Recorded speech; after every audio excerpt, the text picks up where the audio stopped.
Hello friends, welcome to my channel Chamko GS classes. आज के इस वीडियो में हम editorial current affairs practice set 3 का पार्ट 2 देखेंगे। इसमें 25 से 50 तक क्वेश्चन हम आज करेंगे। आप सभी से रिक्वेस्ट है, प्लीज़ मेरी वीडियो को लास्ट तक ज़रूर देखें। आज का पहला सवाल है, हाल ही में चर्चा में रहा मेइती जनजाति समूह किस राज्य से संबंधित है? इसका सही जवाब है ऑप्शन नंबर ए, मणिपुर। अगला सवाल है, 4 मई 2023 को केंद्रीय गृह राज्य मंत्री नित्यानंद राय ने किस राज्य में स्थित डॉकी भूमि बंदरगाह का उद्घाटन किया? इसका सही जवाब है दोस्तों ऑप्शन नंबर सी, मेघालय। अगला सवाल है, राष्ट्रीय संस्थागत रैंकिंग फ्रेमवर्क के आधार पर एक राज्य स्तरीय संस्थागत रैंकिंग फ्रेमवर्क जारी करने वाला प्रथम राज्य बन गया है? इसका सही जवाब है option number B, Kerala. Kerala जो है राष्ट्रीय संस्थागत रैंकिंग फ्रेमवर्क के आधार पर एक राज्य स्तरीय संस्थागत रैंकिंग फ्रेमवर्क जारी करने वाला प्रथम राज्य बन गया है। अगला सवाल है, पुलित्जर पुरस्कार 2023 के संबंध में कौन सा कथन सत्य है? तो आइए हम सारे कथनों को पढ़ते हैं। पहला कथन है, एसोसिएटेड प्रेस ने लोक सेवा श्रेणी के तहत पत्रकारिता में 2023 का पुलित्जर पुरस्कार जीता। ये बिल्कुल सही है। इस बार एसोसिएटेड प्रेस ने लोक सेवा श्रेणी के तहत पत्रकारिता में पुलित्जर पुरस्कार जीता है। दूसरा कथन है, डेमन कॉपरहेड, बारबरा किंग्सोल्वर और ट्रस्ट द्वारा हर्नान डियाज द्वारा फिक्शन श्रेणी के तहत पुस्तकों, नाटक और संगीत में 2023 का पुलित्जर पुरस्कार जीता है। ये भी सही है। तीसरा और आखिरी कथन है, न्यूयॉर्क टाइम्स ने यूक्रेन पर रूसी आक्रमण के अपने कवरेज के लिए अंतर्राष्ट्रीय रिपोर्टिंग के लिए यह पुरस्कार जीता। ये भी सही है। तो इसका आंसर होता है ऑप्शन नंबर डी, उपर्युक्त सभी। सारे ही कथन सही हैं। पुलित्जर पुरस्कार पत्रकारिता के क्षेत्र में दी जाती है। इससे ये सवाल बन सकता है यहाँ से, तो ये आपको याद रखना होगा, ध्यान में रखना होगा। और इसकी शुरुआत 1917 से हुई है। अगला सवाल है, देश का पहला राज्य डैश बन गया है जहाँ पर पैदल चलने वालों के लिए चलने के अधिकार अर्थात राइट टू वॉक का अधिकार होगा? तो इसका सही जवाब है ऑप्शन नंबर ए, पंजाब। यहाँ से दोस्तों एक और सवाल आप ध्यान में रखेंगे कि पहले भारतीय जिन्होंने पुलित्जर पुरस्कार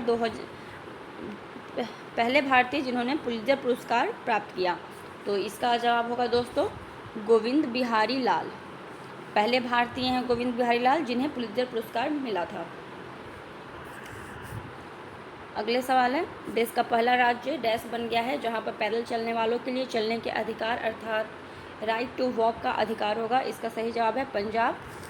पंजाब में एक अधिकार लागू किया गया है जिसके तहत भविष्य में सभी सड़कों का विस्तार या फिर नई सड़कों के जो निर्माण होंगे तो उसमें फुटपाथ और साइकिल ट्रैक दोनों ही कंपलसरी हैं, वो उसमें शामिल होंगे और इसे ही राइट टू वॉक कहा गया है, चलने का अधिकार। अगला सवाल है, देश की पहली पॉड टैक्सी के संचालन के संबंध में कौन सा कथन सत्य है? तो सारे कथन हम लोग पढ़ेंगे। पहला है, देश की पहली पॉड टैक्सी उत्तर प्रदेश में संचालित की जाएगी। ये बिल्कुल सही है। दूसरा है, ये पॉड टैक्सी नोएडा जेवर अंतर्राष्ट्रीय एयरपोर्ट से फिल्म सिटी के बीच चलाई जाएगी। ये भी सही है। ये सारे पॉइंट्स ध्यान रखेंगे। नोएडा जेवर अंतर्राष्ट्रीय एयरपोर्ट से फिल्म सिटी के बीच चलाई जाएगी। तीसरा है, पॉड टैक्सी ऐसे इलेक्ट्रिक वाहन होते हैं जो बिना ड्राइवर के चलते हैं। ये सही है। ये ध्यान में रखेंगे दोस्तों, पॉड टैक्सी ऐसी इलेक्ट्रॉनिक एक वाहन है जो कि बिना ड्राइवर के चलेंगे। ऑप्शन नंबर डी, इनमें सभी। ये सारे ही कथन सही हैं। अगला सवाल है, हाल ही में गुच्ची की पहली भारतीय वैश्विक ब्रांड एम्बेसडर कौन बन गई है? इसका सही जवाब है Alia Bhatt. Option number D, Alia Bhatt Gucci की पहली भारतीय वैश्विक ब्रांड एम्बेसडर बन गई हैं। अगला सवाल है, खान मंत्रालय ने 29 मई को IIT बॉम्बे के सहयोग से डैश में भारत का पहला खनन स्टार्टअप शिखर सम्मेलन आयोजित किया है। इसका सही जवाब है मुंबई। ऑप्शन नंबर है मुंबई। अगला सवाल है दोस्तों, हाल ही में भारत का कौन सा हवाई अड्डा निःशुल्क रीडिंग लाउंज प्रदान करने वाला भारत का पहला हवाई अड्डा बन गया है? इसका सही जवाब है option number D, Lal Bahadur Shastri अंतर्राष्ट्रीय हवाई अड्डा वाराणसी। लाल बहादुर शास्त्री अंतर्राष्ट्रीय हवाई अड्डा वाराणसी। लाल बहादुर शास्त्री, यहाँ से कुछ पॉइंट्स है दोस्तों जो कि हमारे परीक्षा में आते रहते हैं और यहाँ से आप ध्यान में रखेंगे ये सारे पॉइंट्स। लाल बहादुर शास्त्री हमारे स्वतंत्र भारत के दूसरे प्रधानमंत्री रह चुके हैं, जिनका कार्यकाल 1964 से 1966 तक रहा है, सिर्फ 18 महीने का, लेकिन इनका बहुत ही ज़्यादा महत्वपूर्ण रहा है ये। 1965 में इनके कार्यकाल के दौरान ही भारत पाकिस्तान युद्ध शुरू हुआ था, जिसमें इन्होंने बहुत ही अच्छा नेतृत्व किया भारत का और पाकिस्तान को एकदम करारा जवाब दिया। और इसी के 3 वर्ष पूर्व चीन से भी भारत का युद्ध हुआ था दोस्तों, जिसमें भारत की हार हो गई थी चीन से, लेकिन पाकिस्तान को भारत ने काफ़ी करारा जवाब दिए। और लाल बहादुर शास्त्री की मृत्यु ताशकंद में पाकिस्तान के प्रधानमंत्री अयूब खान के साथ युद्ध समाप्ति के समझौते पर हस्ताक्षर करने के लिए या उसी समझौते पर बात करने के लिए ताशकंद गए हुए थे लाल बहादुर शास्त्री 1966 में। तो वहीं पर समझौता जब इन्होंने वो साइन किया, वो पैक्ट युद्ध समाप्ति की, तो इंडिया में एक स्टेटमेंट जारी हुआ था दोस्तों कि देश के लाल ने देश को बेच दिया, ऐसा कुछ करके स्टेटमेंट जारी हुआ था। तो ऐसा कहा जाता है कि इससे ये काफ़ी आहत हुए थे और वहीं पर ताशकंद में ही इनकी मृत्यु हो गई थी 11 जनवरी 1966 की रात को, रहस्यमय तरीके से वही समझौता साइन करने के बाद। और ये देश के ऐसे पहले प्रधानमंत्री हैं जिनकी मृत्यु देश से बाहर हुई है उनके कार्यकाल के दौरान, लाल बहादुर शास्त्री। ये सारे पॉइंट्स हम याद रखेंगे। तो अगला सवाल है दोस्तों, हाल ही में किसने हेवन 1 नामक दुनिया के पहले वाणिज्यिक अंतरिक्ष स्टेशन को अगस्त 2025 तक लॉन्च करने की घोषणा की है? इसका सही जवाब है स्पेस एक्स। अगला सवाल है, हाल ही में सतत विकास लक्ष्यों की दिशा में प्रगति को ट्रैक करने वाला पहला शहर कौन बन गया है? तो भोपाल।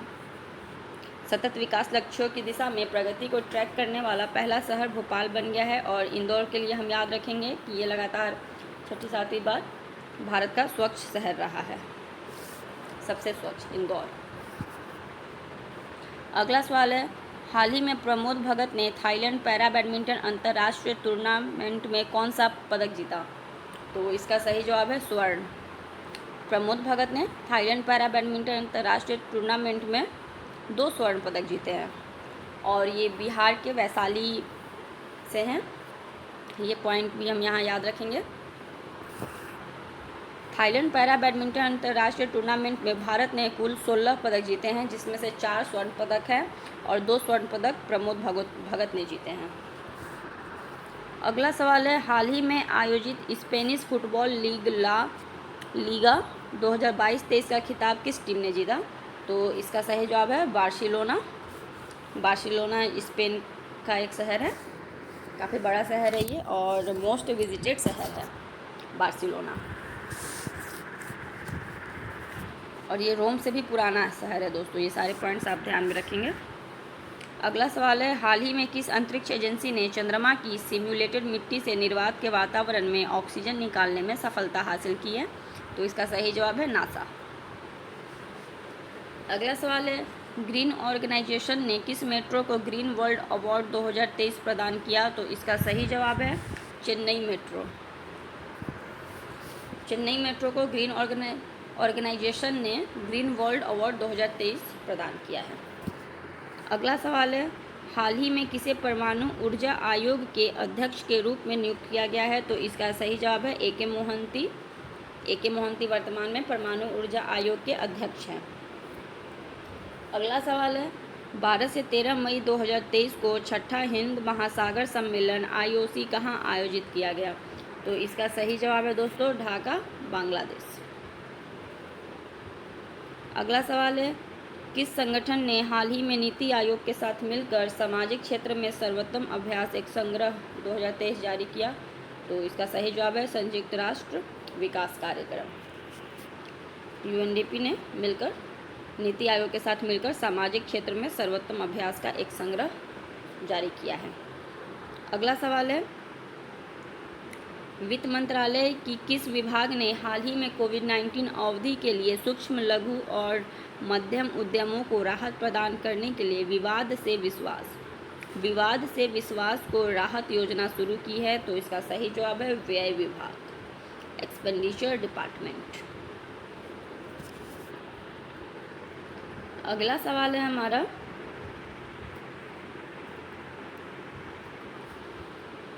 केंद्रीय कृषि और किसान कल्याण मंत्रालय ने 2023-24 फसल वर्ष के लिए 10 मिलियन टन खाद्यान्न उत्पादन का लक्ष्य निर्धारित किया है? तो इसका सही जवाब है 332 मिलियन टन। इस तरह के सवाल पॉइंट टू पॉइंट पूछे जाते हैं, तो ये आप ध्यान में रखेंगे। हाल ही में किस राज्य सरकार ने राज्य के युवाओं को विदेशों में करियर बनाने में मदद करने के लिए मुख्यमंत्री कौशल उन्नयन और वैश्विक रोजगार योजना को मंजूरी दी है? तो इसका सही जवाब है हमारा उत्तराखंड। अगला सवाल है हाल ही में किस देश के राष्ट्रपति ने संविधान के पुनर्लेखन के लिए जनमत संग्रह जीता है? तो इसका सही जवाब है उज्बेकिस्तान।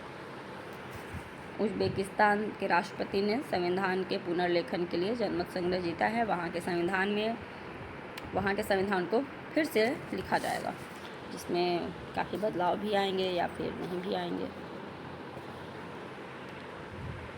अगला सवाल है हाल ही में बंगाल की खाड़ी में आए चक्रवाती तूफान मोचा का नामकरण किस देश के द्वारा किया गया? तो यमन देश के द्वारा। बंगाल की खाड़ी में चक्रवाती तूफान आया हुआ था मोचा, जिसका नामकरण यमन देश ने किया है।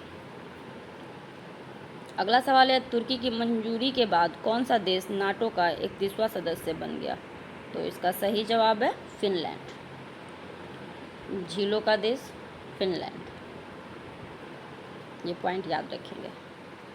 अगला सवाल है, यहाँ मैं बता दूँ नाटो के बारे में, ये उत्तरी अमेरिका एवं यूरोपीय देशों का एक सैन्य संगठन है। इसकी स्थापना 1949 में की गई थी।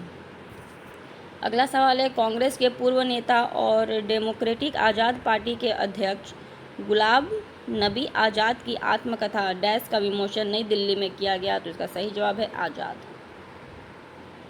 यहाँ एक पॉइंट याद रखेंगे दोस्तों, गुलाम नबी आज़ाद को पद्म भूषण पुरस्कार से भी सम्मानित किया जा चुका है। इनकी आत्मकथा आज़ाद का विमोचन नई दिल्ली में किया गया है। अगला और आज का आखिरी सवाल है 10 अप्रैल 2023 को चुनाव आयोग ने किस पार्टी को राष्ट्रीय पार्टी का दर्जा प्रदान किया है? तो आम आदमी पार्टी। आम आदमी पार्टी को राष्ट्रीय पार्टी का दर्जा प्रदान किया गया है। आज की वीडियो और हमारे ये सवाल समाप्त होते हैं दोस्तों इसी के साथ। एंड आई होप, मुझे उम्मीद है कि आपको मेरी वीडियो पसंद आई होगी। इसे लास्ट तक देखने के लिए आप सबका धन्यवाद। जय हिंद, जय भारत।